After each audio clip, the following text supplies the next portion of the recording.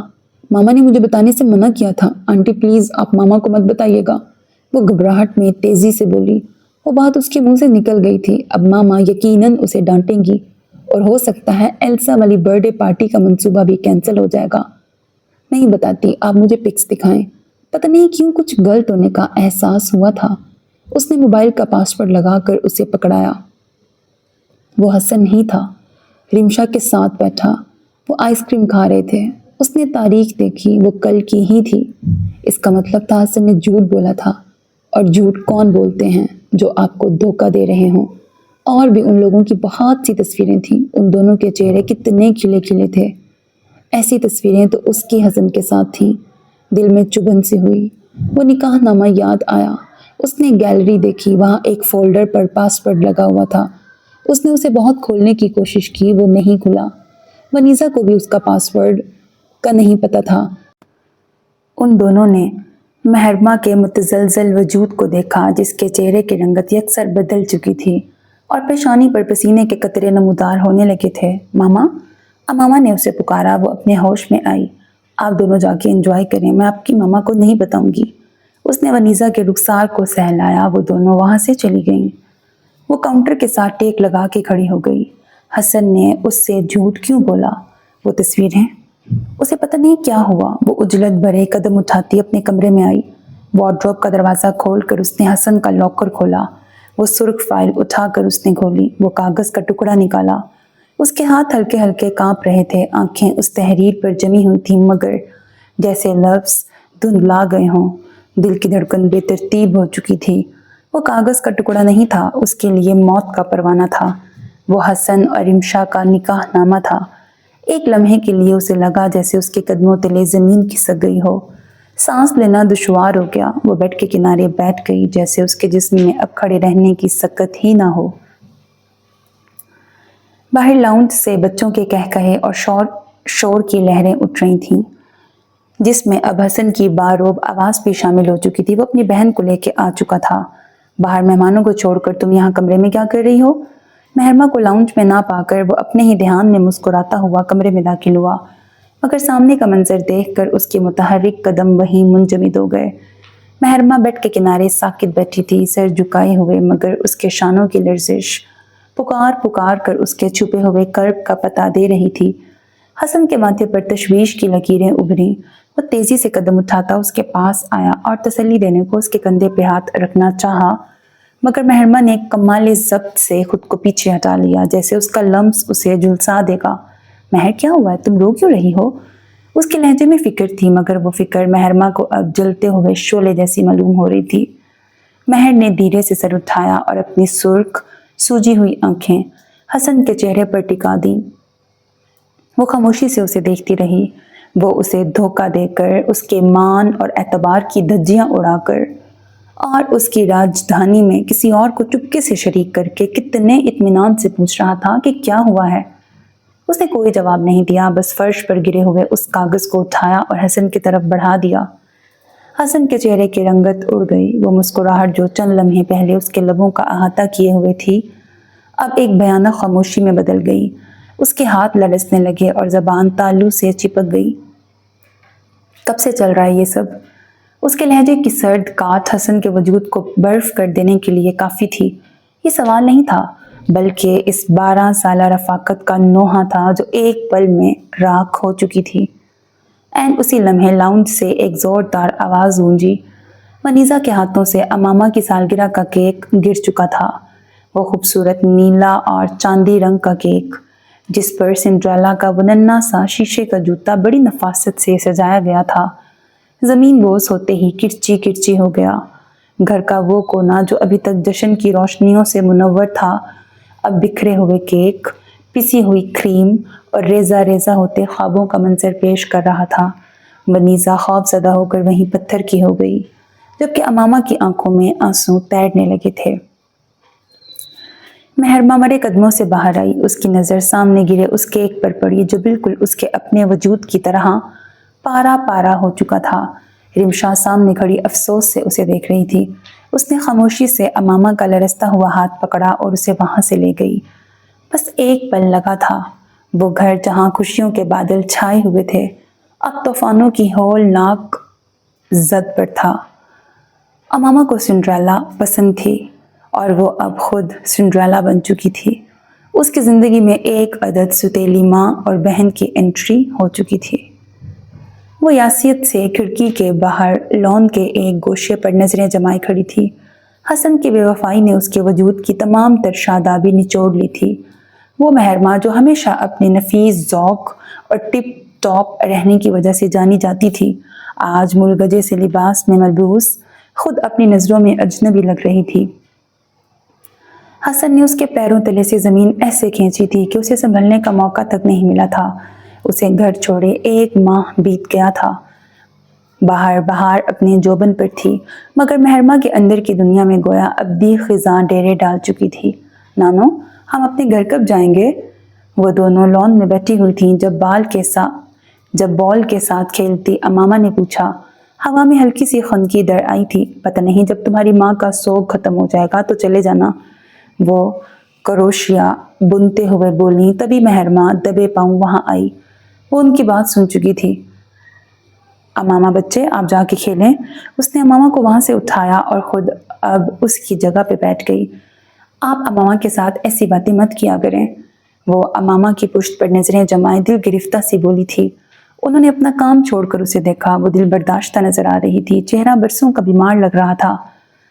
وہ لندن میں ارسلان امامہ کا بھائی کے ساتھ رہتی تھی۔ اللہ نے انہیں ایک بیٹے اور بیٹی سے نوازا تھا۔ شوہر کے انتقال کو 3 سال ہو گئے تھے، تب سے وہ احمد کے پاس چلی گئی تھی۔ وہ دونوں اپنی زندگی میں آباد تھے کہ یہ اچانک نئی افتاد ان پر آن پڑی۔ وہ دونوں ایمرجنسی میں وہاں سے آئے تھے۔ احمد کو واپس بھی جانا تھا، لیکن اس کی ضد کی وجہ سے وہ ابھی تک یہاں تھے۔ وہ بھی روایتی ماں تھیں جو ہر صورت بیٹی کا گھر بسا دیکھنا چاہتی تھیں۔ وہ لوگ حسن سے بات کر چکے تھے۔ اس کا کہنا وہی تھا جو ایسے موقعوں پر مرد کا ہوتا ہے کہ دوسری شادی اس کا حق ہے، اور پھر اس نے تو ایک بیوہ سے شادی کی ہے۔ انہوں نے پھر اسے سمجھانے کی کوشش کی، دیکھ مہر، ضد نہ کر، ایسے 12 سالوں کی رفاقت کو داؤ پر لگائے گی، برداشت کر لے۔ عورت کے مقدر میں برداشت کرنا لکھا ہے۔ اتنی عورتوں کے شوہر دوسری شادی کرتے ہیں۔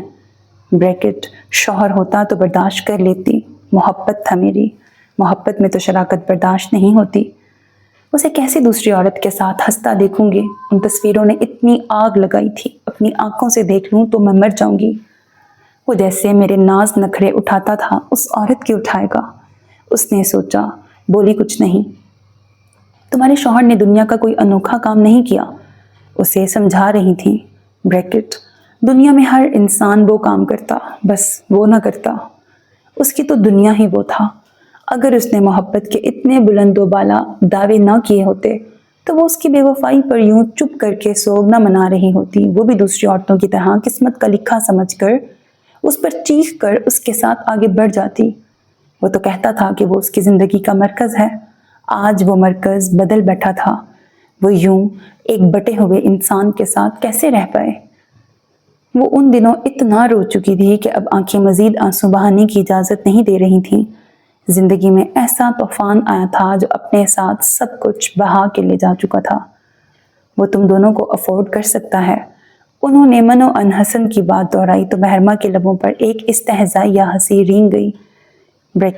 بات افورڈ کرنے کی نہیں تھی۔ اس کو ان کے گھر میں کس چیز کی کمی تھی؟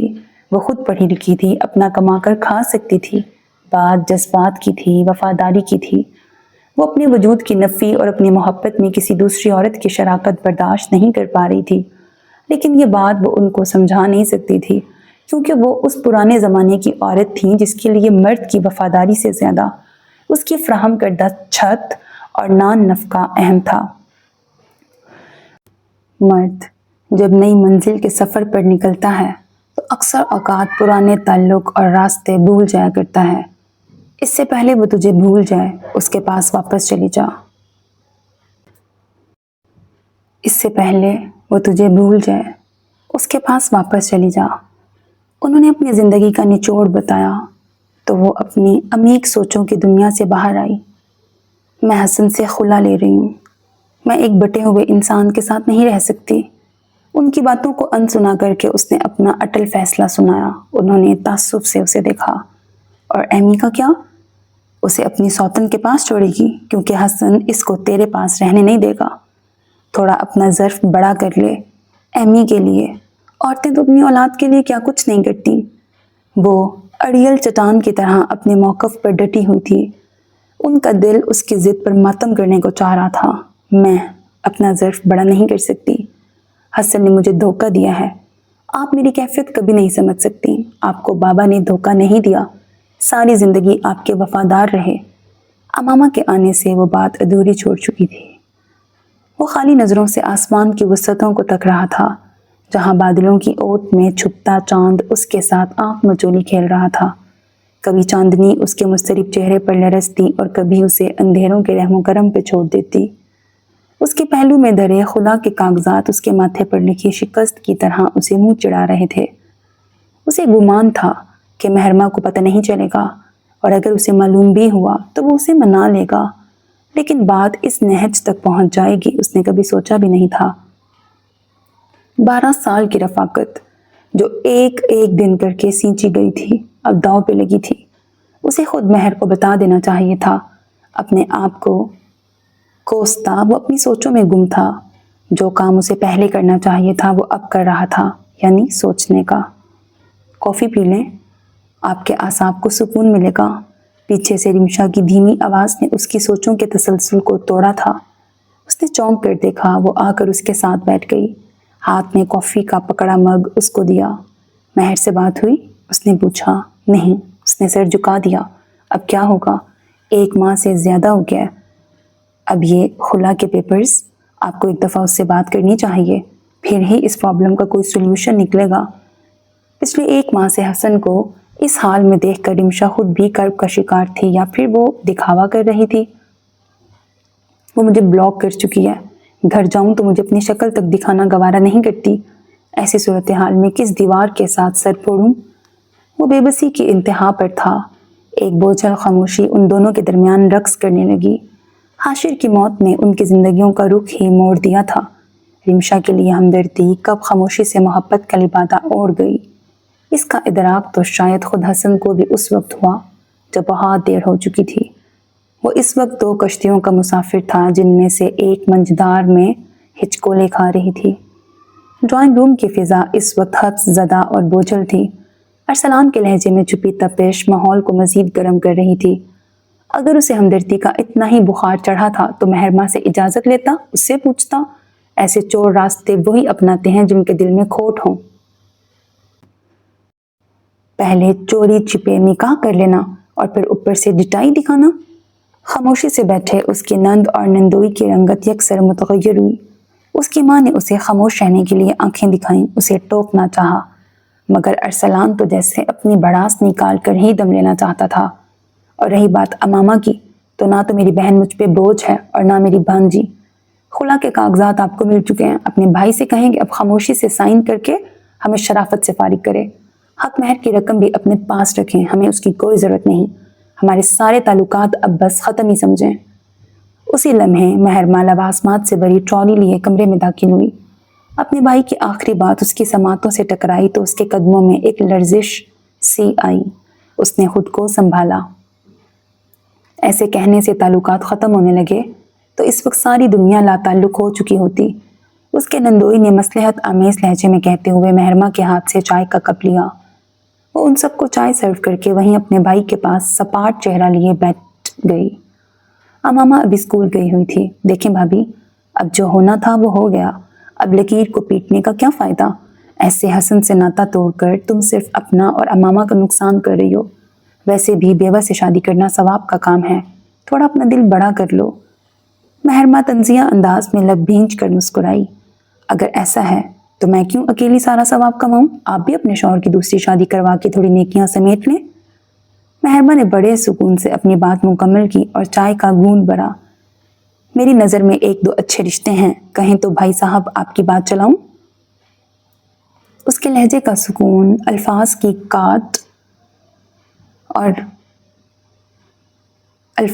کاٹ کو اور گہرا کر گیا. جہاں اس کے نند کے چہرے پر تاریک سائے لہرائے، وہیں اس کے نندوئی کے تاثرات اور بوکھلاہٹ دیکھ کر ارسلان نے بمشکل اپنی ہنسی روکی. وہ جیسے لمحے بھر کو لاجواب ہوں. دوسروں کو نصیحت کرنا بہت آسان ہوتا ہے. جس پر گزرتی ہے صرف وہی جانتا ہے.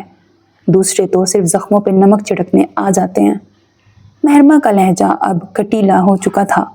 ابھی میں نے صرف آپ کے شوہر کی دوسری شادی کی بات کی ہے اور آپ کے چہرے کے رنگ اڑ گئے اور آپ مجھے مشورہ دے رہی تھیں کہ میں اپنا دل بڑا کر لوں. پھر وہ شکستگی سے اٹھ کھڑی ہوئی. خیر، مجھے آپ کے بھائی کے ساتھ کوئی رشتہ نہیں رکھنا، ہمارا سفر یہیں تک کا تھا۔ اس کی آواز بھر آئی، کہیں دور بہت تکلیف ہوئی۔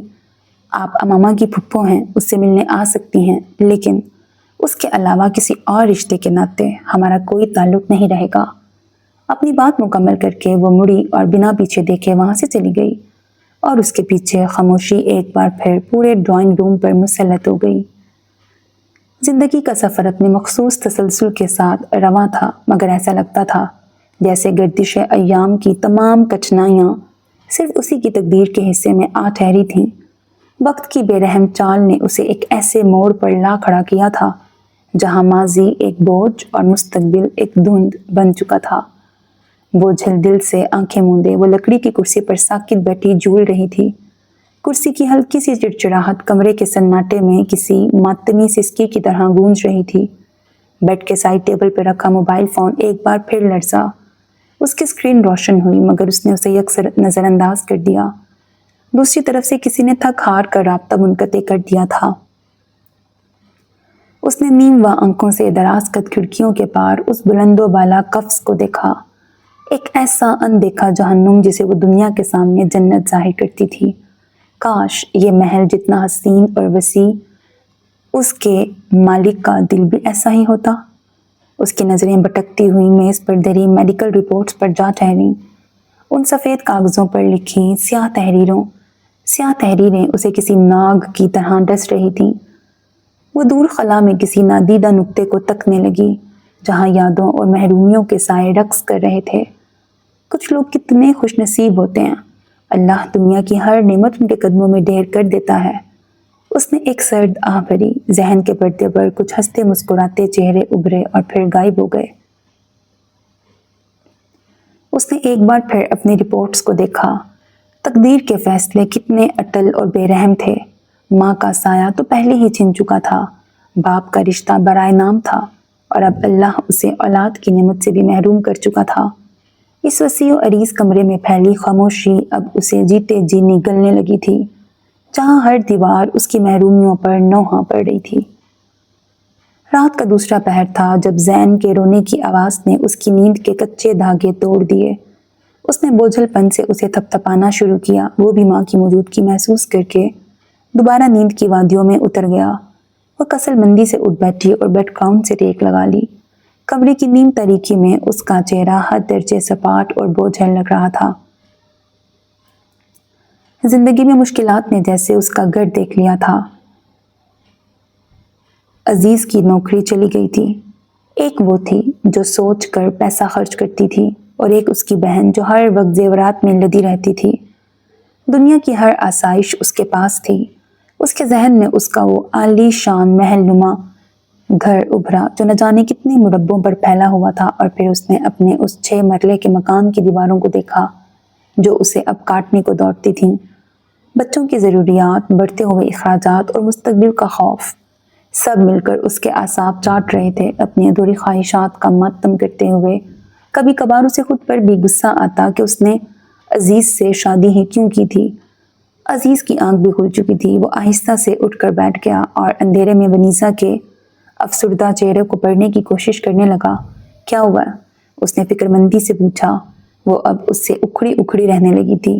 وہ خود ڈپریشن کا شکار تھا، اسے اس کے مورل سپورٹ کی ضرورت تھی، اور وہ اس سے بیزار نظر آتی تھی۔ اس کو بھی اپنے بچوں کے مستقبل کی فکر تھی۔ وہ نئی نوکری ڈھونڈنے کی سر توڑ کوششیں کر رہا تھا۔ ونیزا، اس نے دوبارہ پکارا اور بیڈ پر اس کے قریب سرک کر اس کا ٹھنڈا ہاتھ اپنے ہاتھوں میں لے لیا۔ ونیزا، میری بات سنو پلیز عزیز، مجھے نیند آ رہی ہے۔ اس نے جھٹکے سے اپنا ہاتھ چھڑایا اور دوبارہ کمبل اوڑھ کر رخ موڑ لیا۔ اس کی اس بے اعتنائی اور سرد مہری سے اس کا دل اچاٹ ہوا۔ وہ ایک گہری آہ بھر کے خاموشی سے اپنی جگہ لیٹ گیا، مگر نیند اس کی آنکھوں سے کوسوں دور تھی۔ ڈرائیور نے BMW ایک پرسکون رہائشی علاقے میں واقع ایک گھر کے سیاہ آئینی گیٹ کے سامنے رکی۔ پچھلی نشست پر بیٹھی امامہ نے اشارہ کیا تو ہارن کی آواز فضا کے سکون کو چیرنے لگی۔